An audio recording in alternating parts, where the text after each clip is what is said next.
Hello and welcome to Toad Rolls Dice, where we have another Kill Team Balance update. This one, obviously, for August 2025, so we knew that this one was coming. It did drop Wednesday, it was another stealth drop, which it really annoys me, but then I guess that's just how it goes, isn't it? They didn't want to write a Warhammer article for the selection of changes, and there isn't that many changes here. There are balance changes, but that's about it. So we're going to run through them here, and then we're going to take a very quick look at the new mission pack that they've added. I say new, it is just a PDF format of the Typhon mission deck with the cards and everything. It's all there, it's all free. Free rules is great, so we'll take a quick look. Everything that we talk about in here is available on the download section of Warcom. It is linked in the video description for you to check out yourself. But how about we just get into this one? So the first errata that we have is a couple of things, but it's basically just adding the same thing for a couple of different terrains. And they are all focused on kill zones. So we're getting a new terrain type. I wonder why they're doing this. Ceiling. Operatives with a round base of 50mm or less, or an oval base of 60 by 35mm, can move underneath ceiling terrain regardless of the operative's height. This takes precedence over terrain and movement on page 56. The operative must still finish the action in a location it can be placed. Why would we be getting ceilings and the ability to move under ceilings, do you think? Yeah, we're heading into the Tomb World very soon, aren't we? Next update, Killzone Vulcus Stronghold. Change the first bullet point to read the upper levels of a stronghold terrain feature is ceiling and vantage terrain. And then the second update to Vulcus Large Ruin, change the first sentence of the first bullet point to read the upper level of a large ruin terrain feature is ceiling and vantage terrain. So they're just giving you little elements of ceiling outside of Tomb World. I also think that this is going to play into that third leaked box that we know about with the Jump Pack Chaos Marines and the new Sisters Witch Hunter Squad, because we know that that is going to be two smaller boards, but you're jumping between different levels. We're just slowly getting everything seeded into the progression that they're going to make with Season 2, which is, it's not a bad thing. We have quite a few rules commentary questions as well, so we'll run through these. Question 1. There are secondary targets of a shoot phase as a result of the blast weapon rule. The primary target had a conceal order and was in cover from light terrain, but was selected as a valid target as a result of the vantage terrain rule, so it received an improved cover save. Does each secondary target receive an improved cover save too? Answer yes. In Killzone Vulcus, if an operative is on the fire step of a stronghold, should the rest of the stronghold terrain feature be ignored for the purposes of determining if the operative or its target is obscured? Answer no. Next question, do changes to a weapon's hit stat while shooting, e.g. Pathfinder marker lights, affect the d6 rolled for a hot weapon rule? Answer yes. Next question, if a rule would prevent an action from being performed during that activation/counteraction, e.g. Nemesis Claw Chain Snares, would it still prevent that action from being performed as a free action when it's not an activation or counteraction, e.g. as a result of a strategic gambit during the strategy phase? Answer yes. I think we've had other rules commentary questions dancing around that idea anyway, but again I thought that's just how it was played. But still another good clarification. And our final question, if an operative's wounds are reduced to 0, but it then performs a free action that allows it to regain lost wounds before it's removed from the kill zone, e.g. Deathcore, In Death, Atonement, then Medkit, is that operative still incapacitated and removed from the kill zone after that free action? Answer yes.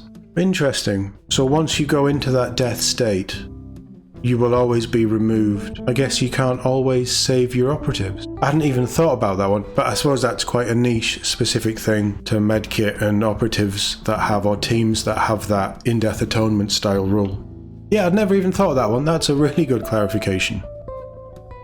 Mission packs update log, we have the Typhon mission pack added. There is a change to one of the maps, map 6. There's no point in me going over it. All they've done is change one terrain piece to another terrain piece, probably for balance reasons, I'm not entirely sure, but it is corrected, or from what I could tell, it is corrected in the mission pack, which we'll have a look at towards the end of this video.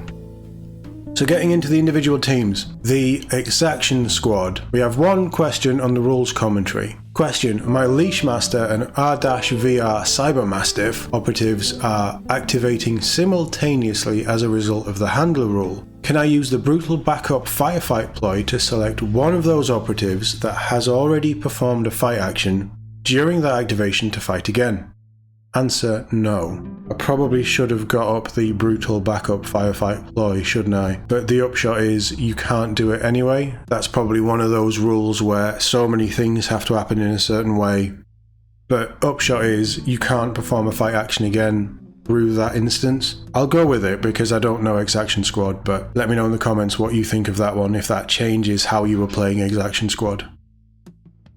The next one, for the Admech Battleclade, we have 2 erratas and then 2 rules commentaries. So errata, to firefight ploy system exorcism. Relevant part of the last sentence changed to read: ignore the effects of being injured, remove mission pack rules, or remove -1 APL you've applied to it.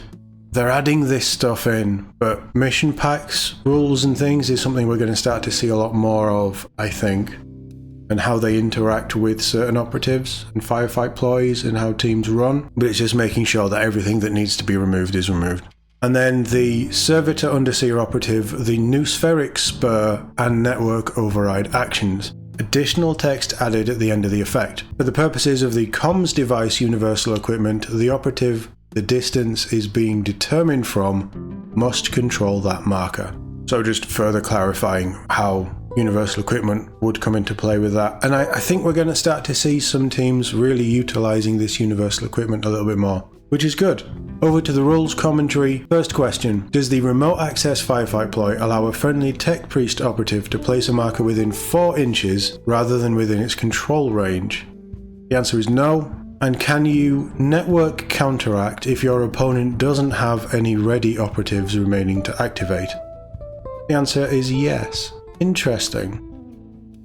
Over on to the Imperial Sanctifiers now. Rules commentary this time. This isn't a clarification or a balance update, but again, that Confessor is still causing problems. So, our question: if the Confessor's operative's commanding declamation rule prevents an enemy operative on guard from performing the shoot or fight action, does that enemy operative remain on guard? Answer: yes, assuming all other conditions of remaining on guard are still met. So if you can't do anything, you just stay on guard, as long as in the game you can stay on guard.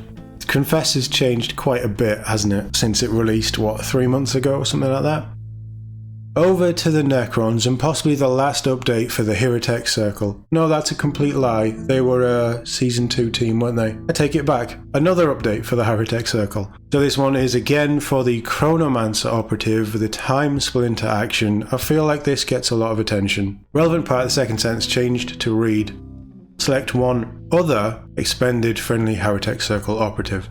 So it is just confirming that you can't select the same one for that ability. I think that that's always as it was intended, but Hierotek Circle players, let me know how much that one word changes how you've been playing them. So, Tyranid Raveners, we have a couple of things here, and then I've just grabbed that action that it changes for the Venom Spitter as well. But first one, faction rules, burrow action. Condition change to read: an operative cannot perform this action while carrying a marker, or if it isn't either underground or on your tunnel. So just confirming how it should, rules as intended rather than how they were written. I think that one. The Terror Scythe operative Scything Talons weapon, name change to read Scything Talons and Rending Claws, and the Rending weapon rule has been added to it. Fairly straightforward. I quite like that. And then the Venom Spitter operative, Distend Dorsal Sac action. The relevant part of the effect has been changed to read: until this operative has shot with its Venom Bolt, until it performs this action again, or until it performs the burrow action, and I'll just run through the rest of it. All profiles of its Venom Bolt have the lethal 5-up weapon rule, have 1 added to their attack stat, and the range 8 inches weapon rule removed. So that first shot, you'd argue, is much deadlier. And then we do have a rules commentary for them as well. The rules commentary, the questions here, first one, are Ravener operatives underground considered in the kill zone for the second victory points paragraph of the implant TAC-op? Answer yes. Note that other TAC-ops, e.g. surveillance, would still require these operatives to be in the kill zone. So when they're underground, they are considered to be in the kill zone, but surveillance would still require these operatives to be in the kill zone. But if they're underground, they're still there waiting, aren't they? I'm not entirely sure what they're getting at there. That just confuses me even more. But I would argue that if they are underground, regardless of whatever they're doing, they are counted as being in, is how I would play it. But I might be wrong there. Let me know what you think in the comments below. Next question. Can an expended friendly Terrascythe operative counteract to interrupt an enemy operative's activation with the subterranean ambush rule if there are still other ready friendly Ravener operatives? The answer is yes, you can still use that rule. Final question, when my Terrascythe operative interrupts my opponent's activation, if the enemy operative is incapacitated, and therefore its activation cannot be continued, who activates next? Equally, if it isn't incapacitated, and then continues the activation, who activates next? Your opponent in both cases, as the Terrascythe operative has used your activation. I feel like we need to take a look at that rule. Subterranean ambush, wasn't it? And as if by magic, subterranean ambush.